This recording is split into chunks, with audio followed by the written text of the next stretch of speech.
So if you're a Michael Jackson fan, or if you're not a Michael Jackson fan, you just know Michael Jackson, you know that he had an extreme love for Disney. He loved all things Disney. He has been quoted as saying that Walt Disney was someone that he admired and was in awe of how much joy the Disney concept brought to people, children, everyone all over the world. But did you know that Michael Jackson's relationship with Disney began pretty early on into his career? Today we're going to be talking beyond Captain EO, some of the little known facts about Michael Jackson, his connection to Disney, and I promise you, you're going to learn something from this video. I did a lot of research for this and I can't wait to share those facts with you. Stay tuned, you don't want to miss it. You're now watching MJ Fangirl TV. Girl, you got to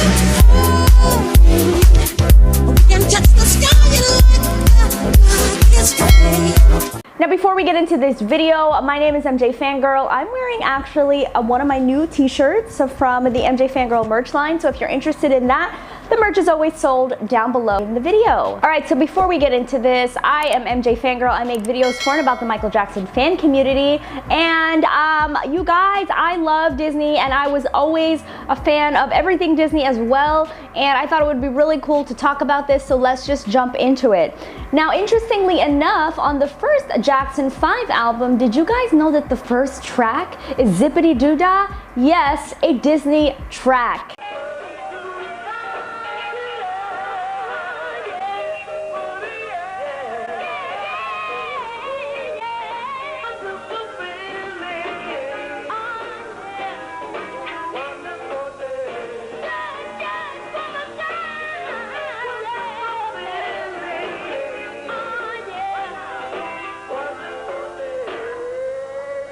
The song Zippity Doo Dah came out on their first album, Diana Ross Presents the Jackson 5, and the song was originally from the 1946 Disney film Song of the South. You guys might recognize it if you hear a little clip of it here. It was originally performed by James Baskett in the movie, and I thought it was a really interesting coincidence, a little bit of foreshadowing, seeing that Michael Jackson's debut track ever on Motown just happens to be Disney related.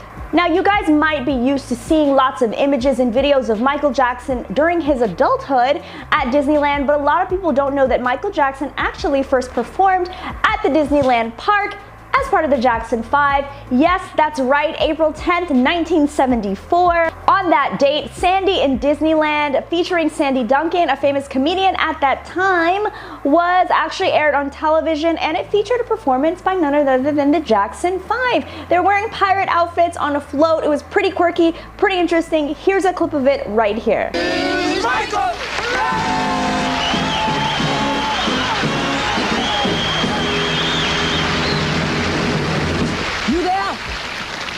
I want you to raise the mast, swap the decks, and polish the brass.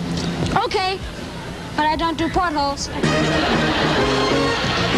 I was a lad, I served the term as office boy to an attorney firm. I cleaned up the office so carefully that they made me the ruler of the Queen's Navy. They made him the ruler of the Queen's Navy. I swept and polished and all that job, but I wanted to be singing with the Jackson. He swept and polished and all that jive, but he wanted to be singing with the Jackson 5.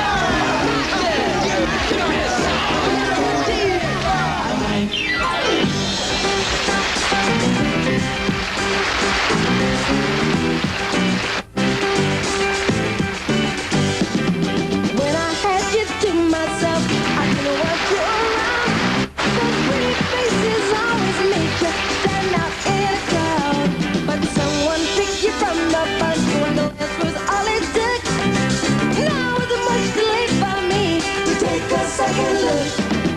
Oh, baby, give me one more chance. Show you that I love you. Won't you please let me Back in your heart, oh, darling, I was blind to let you go. let you go, baby. But now since I see you in his want you life, back. yes I do now. I want you back. Ooh, ooh, baby, ABC, easy as 1, 2, 3. a simple as No, let me. ABC, 1, 2, 3. You and me. you went to sleep to look up, but you never knew before. I ain't out for E except after C. And why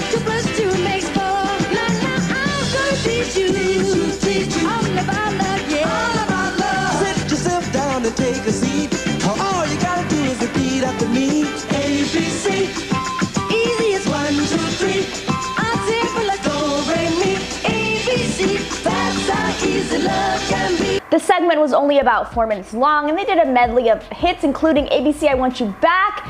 I really loved it. I hope you guys enjoyed that little clip, and I'm gonna link the whole video in the description box down below. But just a little bit of information for you guys if you did not know that the Jackson 5 first made their mark in Disneyland before Michael was there as a solo artist. Now 6 years later, Michael Jackson was invited back for this.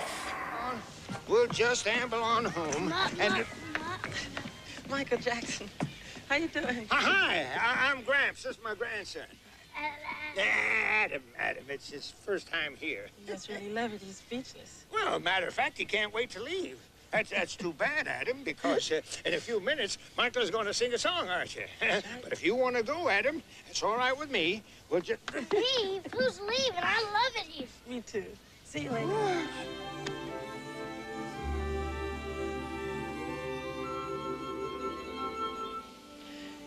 When you wish upon a star, makes no difference who you are. Anything your heart desires can come to you. If your heart is in your dream, no request is too extreme. When you wish upon a star, as dreamers do. He was a celebrated guest at the park and was there to help Disney celebrate their 25th anniversary.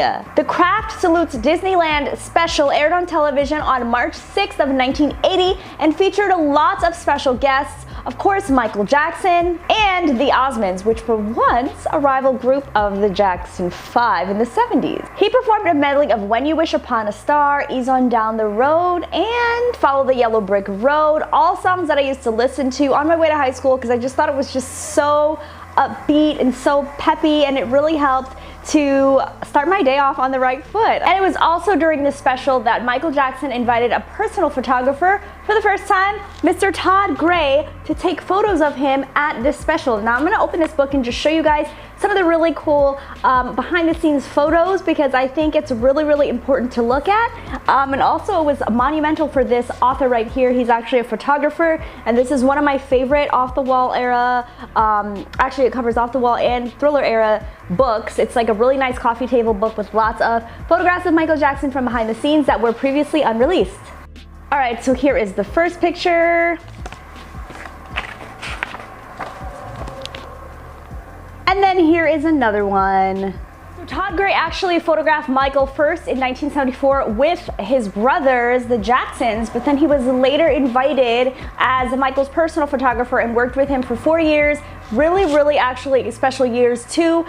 He labeled his book Before He Was King because it chronicles the years between like 1980 to 1983, for like around that time when things just really changed for Michael Jackson.